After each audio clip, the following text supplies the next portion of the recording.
하나님의 말씀은 로마서 16장 3절부터 27절까지 보겠습니다. 같이 읽겠습니다. 시작. 너희는 그리스도 예수 안에서 나의 동역자들인 브리스가와 아골라에게 문안하라. 그들은 내 목숨을 위하여 자기들의 목까지도 내놓았나니 나뿐 아니라 이방인의 모든 교회도 그들에게 감사하느니라. 또 저의 집에 있는 교회에도 문안하라. 내가 사랑하는 에베네도에게 문안하라. 그는 아시아에서 그리스도께 처음 맺은 열매니라. 너희를 위하여 많이 수고한 마리아에게 문안하라. 내 친척이요 나와 함께 갇혔던 안드로니고와 유니아에게 문안하라.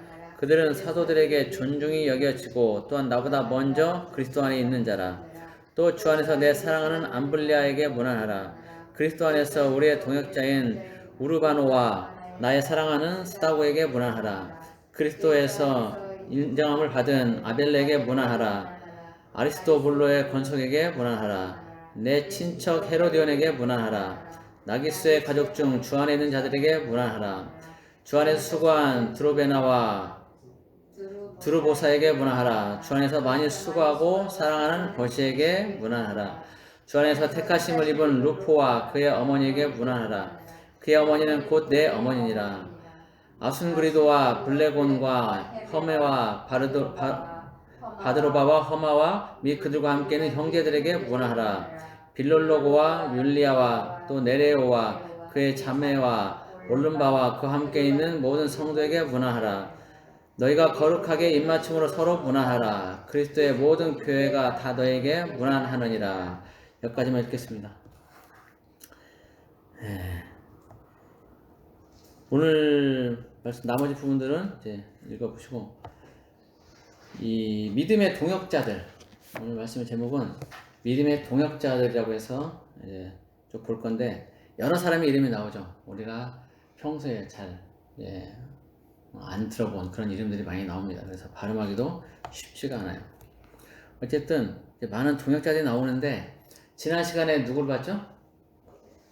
베베 봤죠. 베베는 사도들에게 바울 사도에게 추천을 받는 그런 신뢰받는 그런 사람이었죠. 일꾼이었습니다. 그리고 바울을 비롯해서 여러 사람들의 보호자가 되었었죠. 자, 오늘은 그 베베를 이어서 브리스가와 아골라가 나옵니다. 브리스가와 아골라, 어디서 많이 들어본 이름이죠? 어디서 들어봤을까요? 어디에서? 사도행전 18장에 보면 브리스길라와 아굴라라는 이름이 나옵니다. 브리스길라. 18장에서는 브리스길라라고 나와요. 근데 여기서는 브리스가 이렇게 나오죠. 이 브리스가는 브리스길라의 애칭으로 이렇게 많이 봅니다. 그리고 또 바울처럼 또 많은 유대인들이 그랬던 것처럼 두 개의 이름을 가지고 있는데 이제 그 이름 중에 하나다라는 그런 의견도 있습니다. 그리고 실제로 이제 바울 서신에서는 이 브리스길라와 브리스가를 혼용해서 그렇게 기록을 하고 있습니다. 사도행전 18장에서는 브리스길라라고 쓰고 있고, 또 그 외에 고린도전서 16장 19절, 그리고 디모데후서 4장 19절에서는 브리스가라고 그렇게 쓰고 있습니다. 브리스가와 아굴라 이 두 사람이 나오는데, 이들은 부부입니다. 부부. 앞에 나오는 브리스가는 아내이고 뒤에 나오는 아굴라는 남편입니다. 이스라엘에서는 대개 부부의 이름이 거론될 경우에 남편의 이름이 먼저 거론되고 그 다음에 아내의 이름이 거론됩니다. 뭐 거의 대부분의 나라가 그렇죠. 거의 대부분 남편이 먼저 나오고 아내가 먼저 나오고 그 다음에 나오는데, 지금 여기 같은 경우는 이들이 부부인데 아내의 이름이 먼저 거론됩니다. 그리고 브리스가의 이름이 먼저 거론되는 경우가 상당히 많이 나와요. 그만큼 이 브리스가 영향력이 남편인 아굴라 못지않게 좀 컸음을 의미합니다. 이들 부부에 대한 이야기는 사도행전 18장에서 간략하게 나옵니다. 이들 부부는 원래 이제 로마에 살았습니다. 그런데 로마의 제4대 황제 글라우디오 때 이제 추방령을 내리죠. 로마에서 유대인들은 전부 다 나가라 이렇게 해가지고 다 추방이 됩니다. 그래서 이들 부부는 상업도시인 고린도에서 이제 살게 되죠. 당시 바울은 이제 제2차 전도 여행 중에 고린도에 머물고 있다가 이들 부부를 만나서 이제 전도를 하고 또 같이 생업이 같습니다. 천막 만드는 그런 일로 직업이 같아요. 그래서 같이 이제 살고 같이 거하면서 전도를 하고 이렇게 했었죠. 이들 부부는 바울과 함께 살면서 바울을 또 전폭적으로 후원했습니다. 그리고 바울로부터 하나님의 나라와 예수 그리스도에 관해서 배웠고 나중에는 또 다른 사람을 가르칠 수 있는 그런 정도가 되었습니다. 사도행전 18장 24절부터 26절까지를 보면 이들 부부가 바울을 따라 전도여행을 같이 다니다가 에베소에 이제 머무르면서 성경에 능통한 아볼로라는 사람을 가르치기도 합니다. 그런 장면이 나와요. 사도행전 18장 24절부터 26절까지 보면 이렇게 얘기가 되어 있습니다. 알렉산드리아에서 난 아볼로라 하는 유대인이 에베소에 이르니 이 사람은 언변이 좋고 성경에 능통한 자라. 그러니까 아볼로는 굉장히 말을 잘하는 사람이고 성경을 잘 아는 박학다식한 사람이라는 얘기예요. 그가 일찍이 주의 도를 배워 열심으로 예수에 관한 것을 자세히 말하며 가르치나 요한의 침례만 알따름이라. 그가 회당에서 담대히 말하기 시작하거늘 브리스길라와 아골라가 듣고 데려다가 하나님의 도를 더 정확하게 풀어 이르더라. 고린도전서 3장을 보면 고린도 교인들이 이렇게 나눠집니다. 나는 아볼로파다, 나는 바울파다, 나는 뭐 게바파다, 베드로파다 이렇게 이제 서로 나눠지는 그런 것이 나오는데 거기 보면 아볼로라는 이름이 나옵니다. 아볼로. 그만큼 아볼로라는 사람은 성경이 희박하고 또 박학다식한 그리고 나름대로 어떤 청중을 이렇게 휘어잡는 그런 카리스마도 있었던 거죠. 그런데 이들 부부가 브리스가와 아골라 부부가 이 아볼로를 가르쳤던 거예요. 그만큼 이들 부부는 예수 그리스도에 대해서 또 성경에서 굉장히 많이 잘 알고 있었던 그런 사람인 겁니다. 그리고 아까 얘기했던 대로 이들 부부가 바울에 대해서 이제 전폭적인 그런 후원을 했는데 바울은 뭐라고 말하냐면 이들 부부에 대해서 바울의 목을 위해서 바울의 목숨을 위해서 자기들의 목까지도 내놓았다라고 그렇게 얘기를 하고 있어요. 이와 관련해서 정확한 이야기는 사실 성경에 안 나와 있어요. 그런데 많은 학자들은 사도행전 19장의 사건을 이 일과 관련된 것으로 보고 있습니다. 사도행전 19장에서는 바울이 에베소에 머물러 있을 때 발생한 그 사건에 대해서 기록을 하고 있습니다. 대충 내용이 그래요.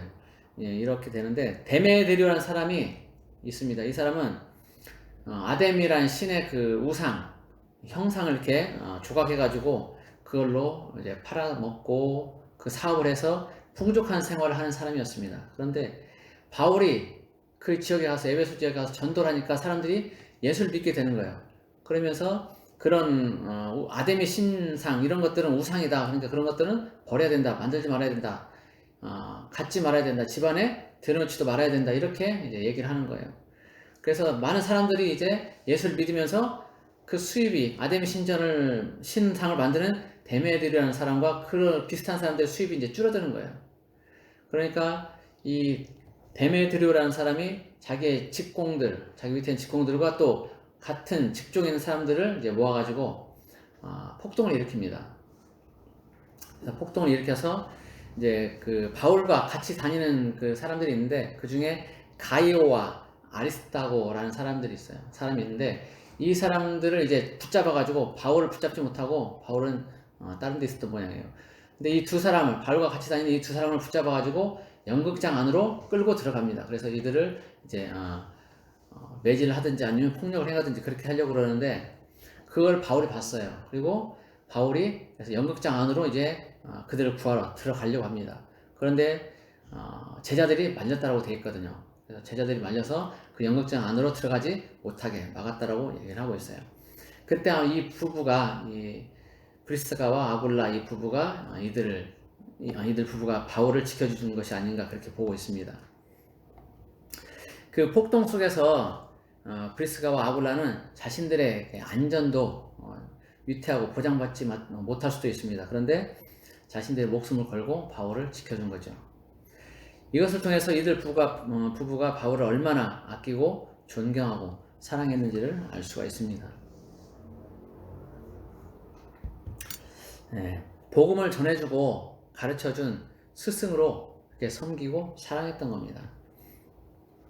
저는 이들 부부를 보면서 오늘날 우리가 본받아야 될 그런 대상이 아닌가 그런 생각을 합니다.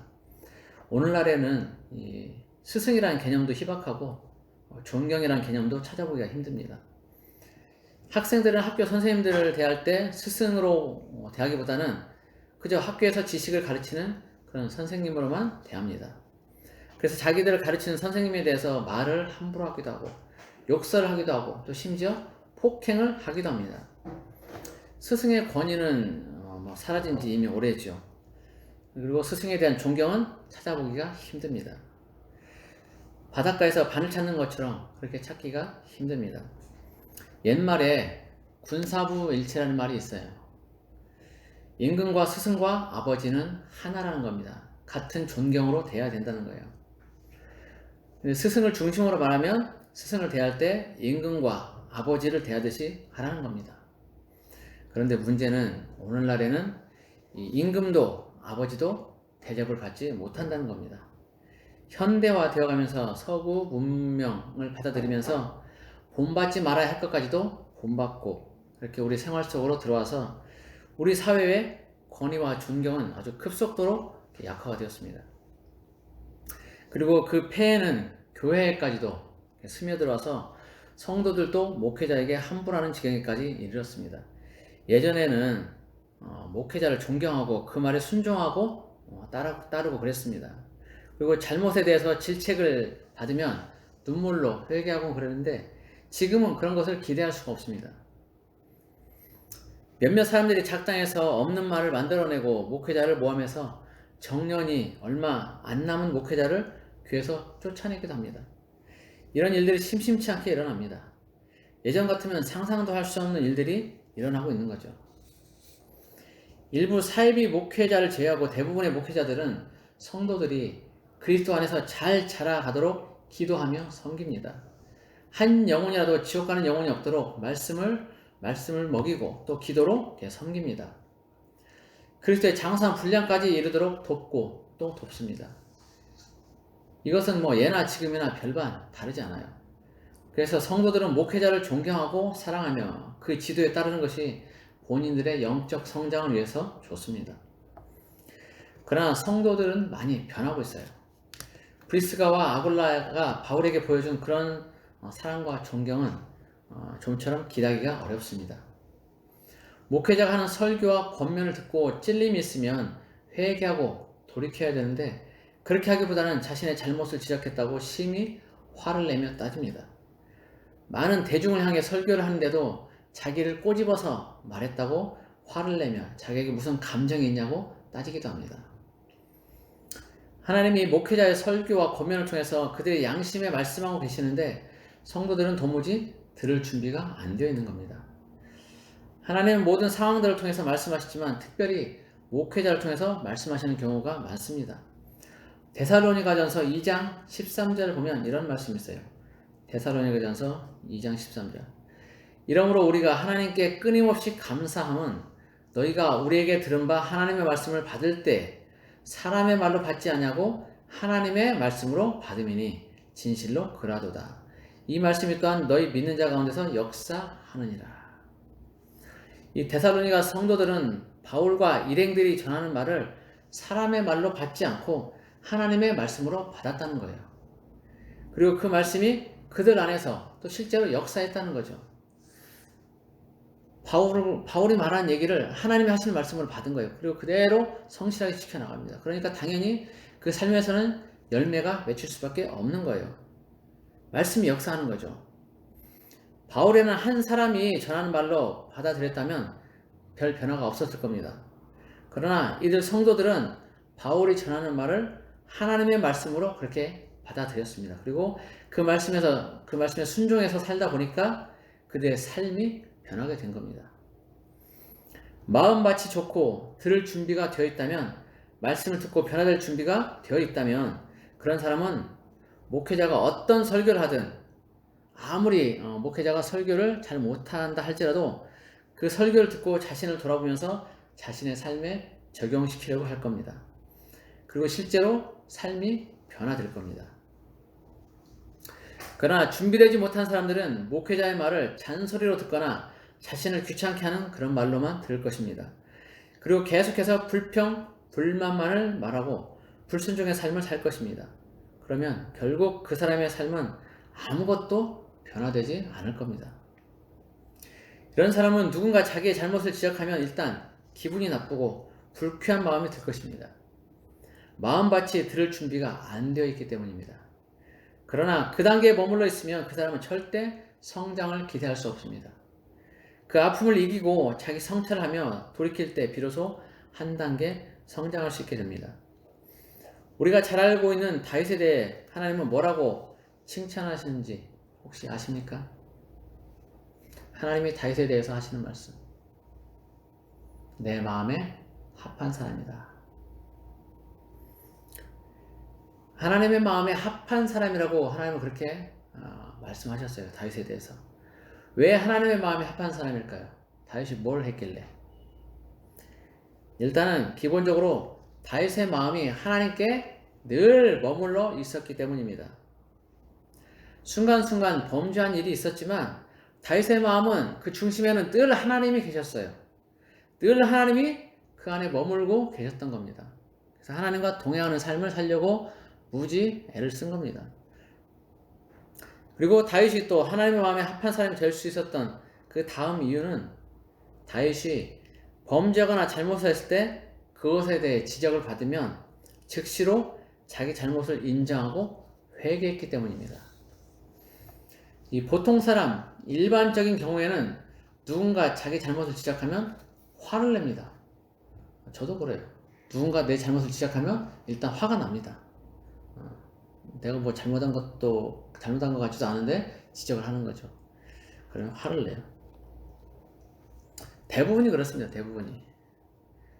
속으로는 이제 꽁 할 때도 안 그런 척 하는 사람도 있겠지만 일단은 기분이 상하고 마음이 상하는 거는 다 똑같아요. 이 이스라엘이나 유대의 왕들 중에는 선지자로부터 자기 잘못을 지적받게 될 경우에 그 선지자를 죽이거나 감옥에 가둔 사람들이 많았습니다. 그런 왕들이 많았어요. 그런데 다윗은 왕임에도 불구하고 자기 잘못을 지적받았을 때 그 즉시 잘못을 인정하고 회개했습니다. 왕으로서는 하기 힘든 일이죠. 자존심이 있거든요. 왕이 자존심이 있지. 그 자리에서 어떻게 회개하고 돌이킬 수가 있어요. 그런데 다윗은 그렇게 했다는 얘기입니다. 그만큼 마음에 하나님 중심으로 살았다는 얘기예요. 다윗은 왕으로서의 자기 명예나 풍임보다는 하나님 앞에서 온전하기를 원했습니다. 그는 이 땅에서의 풍족하고 안락한 삶보다는 그렇게 누리지 못하더라도 하나님과 함께하는 것을 더 원했습니다. 우리 지난 시간에 보았던 시편 27편 4절 말씀 있죠. 내가 여호와께 바라는 한 가지 일 그것을 구하리니 곧 내가 내 평생에 여호와의 집에 살면서 여호와의 아름다움을 바라보며 그의 성전에서 사모하는 그것이라. 다윗의 마음이 이렇다는 거예요. 늘. 그렇기 때문에 하나님의 마음에 합한 사람이 되는 거죠. 우리는 다윗처럼 하나님 앞에 서 있어야 합니다. 그렇게. 그래서 누군가 나의 잘못을 지적했을 때 분노하기보다는 잘못을 인정하고 돌이키는 것이 필요합니다. 그래야 하나님이 인정하고 기뻐하는 사람이 될 수 있을 것입니다. 사회도 많이 변했지만 교회도 많이 변했습니다. 그러나 변하지 말아야 할 부분까지도 변하고 말았습니다. 우리가 좋은 것으로 가지고 있던 기본적인 품이나 예의는 버리지 말고 잘 간직했으면 좋겠습니다. 바울을 좋은 스승으로 여기고 바울을 위해 자기들의 목숨까지도 아끼지 않았던 이 브리스가와 아굴라의 그 존경과 사랑이 그립습니다. 오늘날 교회도 이런 사람들이 정말 많아졌으면 정말 좋겠습니다. 자, 그런데 이제 이들 부부에 대한 이 이야기는 여기서 끝나지 않습니다. 4절 후반부를 보면 이방인의 모든 교회도 그들에게 감사한다라고 말하고 있습니다. 이 말은 이들 부부가 이방인들의 교회를 위해서 헌신했음을 말해줍니다. 네 교회, 내 교회 가리지 않고 도움이 필요한 교회가 있다면 그 교회들을 섬기고 도왔던 것이죠. 지금은 뭐 우리 다른 교회 돕는 일들은 별로 없죠. 도시교회에서 큰 교회들은 이제 농촌교회를 돕는 일들이 있고 이제 선교사들을 돕는 일들이 있지만 바로 뭐 옆에 있는 교회 도와주고 그런 일은 거의 없어요. 이제 그때 당시의 상황과 지금 당시의 상황은 이제 많이 달라졌기 때문에 그렇기도 한데, 그 당시의 교회는 지금처럼 이런 큰 교회들, 이런 교회들이 아니었어요. 5절 전반부를 보면 또 저의 집에 있는 교회에도 문안하라 라고 말하고 있습니다. 즉 당시의 교회는 어느 집에 모여서 예배드리는 형태를 띄었던 겁니다. 흔히 말하는 가정교회인 거죠. 가정교회. 로마와 또 사내들인 공회, 그 핍박이 있었던 이 시대에는 드러내놓고 그리스도인이라고 말할 수 없었고, 또 예배도 마찬가지였습니다. 마음 편하게 드릴 수가 없었어요. 드러내놓고 그렇게 예배를 드릴 수가 없었죠. 그래서 비밀리에 가정에서 모이는 것이 대부분이었고, 그런 가정들, 그런 교회들 간에 교류하며 예배를 드리는 것이 있었을 뿐입니다. 대형 교회가 없었어요. 그래서 많은 사람들이 모이지 못하고 소규모의 그 몇몇 사람들만 모여서 예배를 드렸습니다. 그러나 그럼에도 이 사람들은 예배를 사모했고 모임을 폐하지 않았습니다. 주님이 부활하신 날 드리는 예배가 무슨 의미인지 그들은 잘 알고 있었던 겁니다. 그냥 습관처럼 드리는 예배가 아니라 우리를 죄에서 구원하시고 새 생명을 주신 주님을 만나는 시간이기 때문에 그들은 그 시간을 소홀히 할 수 없었던 것입니다. 그래서 목숨을 걸고라도 예배를 드리려고 했던 겁니다. 그런데 오늘날에는 예배를 사모하는 사람들이 아주 급격하게 줄어들고 있습니다. 교인들은 많이 있는데 구원의 감격을 누리는 성도들이 급격히 줄어들고 있는 것입니다. 특히 코로나 이후에 비대면 예배라는 것에 익숙해진 사람들은 교회에 모이는 것을 달가워하지 않고 집에서 편안히 예배드리는 것을 더 선호하게 됐습니다. 예배에 대한 사모함을 편리함 그리고 안락함으로 바꾼 겁니다. 이들에게 예배는 그저 하나의 교회 행사에 지나지 않게 되었고, 하나님을 사모하는 것이나 구원의 감격, 감사함은 기대할 수 없게 되었습니다. 주님이 다시 오셨을 때 이들에게 뭐라고 말씀하실까요? 그 사람들은 과연 할 말이 있을까요? 아마 그런 상황이 되면 정말 주님이 오셔서 그들 앞에 서신다면 그들은 아무 말도 할 수 없을 겁니다. 유구무원일 거예요. 아마 쥐구멍이라도 있으면 들어가고 싶을 겁니다. 예배는 우리가 반드시 사모하고 지켜내야 될 그런 부분이에요. 어쩔 수 없는 상황, 이제 멀리 있는 상황에서는 그렇게 인터넷으로 예배 드리고 비대면으로 예배 드릴 수 있겠죠. 그러나 할 수 있는데도 불구하고 안 나오고 집안에서 편안한 안락함만을 추구하는 사람이라면 그 사람은 주님 앞에 아무 할 말이 없을 거예요. 지금은 마지막 때입니다. 마지막 때. 예수님이 오시기 얼마 전. 근데 모두가 믿음에서 떠나고 있어요. 많은 사람들이 믿음에서 떠나고 있습니다. 그런 때 성경에도 예언이 되어 있어요. 말세가 되면, 마지막 때가 되면 사람들이 다 사랑에 식어지고 또 믿음에서 떠날 거라고 그렇게 말씀하셨어요. 어느 이유를 대서라도 믿음에서 떠나려고 하는 그런 때가 요즘 때입니다. 이 시대예요. 편안함과 안락함, 개인의 자유라는 그런 사단의 노름에 놀아나는 때입니다. 주님이 오실 때가 가까울수록 믿음에서 떠나는 사람들은 더 많아질 것입니다. 그리고 예배를 소홀히 하며 믿음을 저버리고 교회를 떠나는 사람들도 많아질 것입니다. 그리고 그들은 교회를 떠나 세상으로 가는 그럴듯한 이유를 대면서 자신들은 정당하게 교회를 떠난다 이렇게 말할 겁니다. 누구 때문에, 무엇 때문에 라는 그런 이유들을 댈 겁니다. 목사님 때문에, 어떤 성도 때문에, 어떤 장로 때문에, 어떤 집사 때문에 이렇게 이유를 대면서 그들은 떠날 거예요. 그러면서 마치 자기가 정당하게 교회를 떠나는 것처럼 그렇게 얘기할 겁니다. 그리고 그런 사람들 세상으로 나갈 겁니다. 그런데 그 이유를, 그 변명을 과연 주님도 인정하실까요? 주님도 인정하실까요? 그 변명에 대해서? 우리는 한번 심각하게 생각해 보아야 할 그런 문제입니다. 주님이 다시 오실 때 믿음을 보겠느냐라고 말씀하셨어요. 그만큼 마지막 때에는 믿음에서 파선하는 그런 사람들이 아주 많아질 것이라는 겁니다. 주님의 말씀을 달리 해석하면 믿음을 지킨 사람들이 거의 없다는 의미입니다. 무슨 소리냐고, 나는 믿음 잘 지키고 있다라고 항변한 사람들도 있을 것입니다. 그러나 우리는 노아의 때를 기억해야만 합니다. 노아의 때. 그 당시 인구는 지금과 비슷한 70억에서 100억, 70억 명에서 100억 명 정도 됐다고 합니다. 그런데 그 가운데 구원받은 사람은 겨우 8명 뿐이었어요. 노아의 가족 8명. 여러분은 마지막까지 믿음을 지키고 주님을 배반하지 않을 그런 자신이 있습니까? 아주 강한 믿음으로 마지막 때까지 어떤 상황이 오더라도 주님의 이름을 부인하지 않을 그런 자신이 있습니까? 자신이 있다고 말할 수도 있을 겁니다.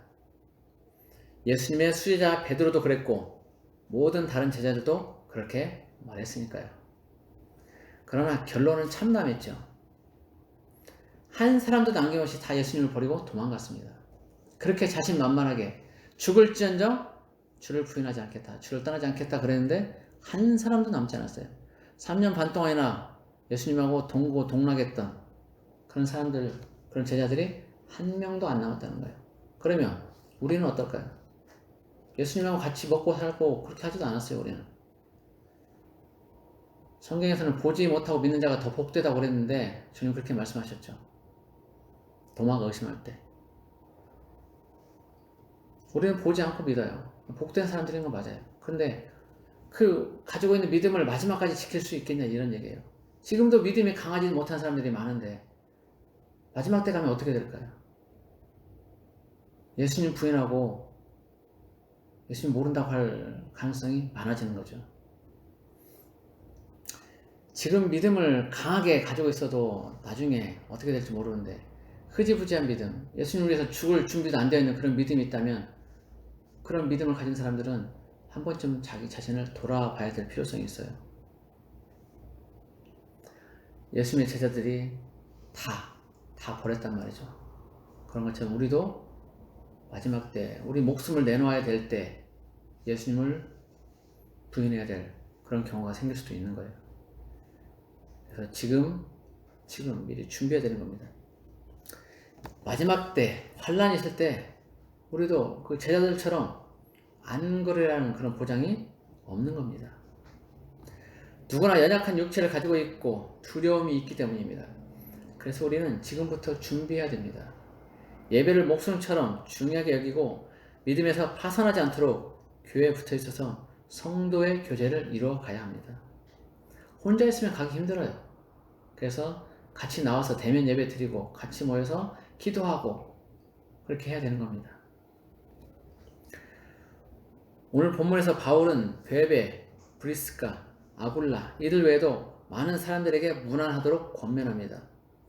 그들 중에는 자신이 아시아에서 처음 전도를 해서 얻은 사람도 있고 친척도 있습니다.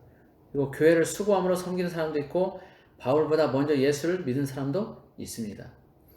그리고 예수님이 십자가를 지고 가실 때 그 십자가를 대신 지고 간 그 사람의 아들도 있습니다. 13절에 나오는 루포가 그 사람이죠.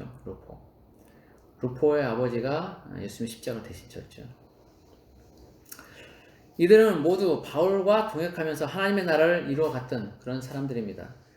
동역자들이 중요한 것은 서로에게 힘이 되고 위로가 되기 때문입니다.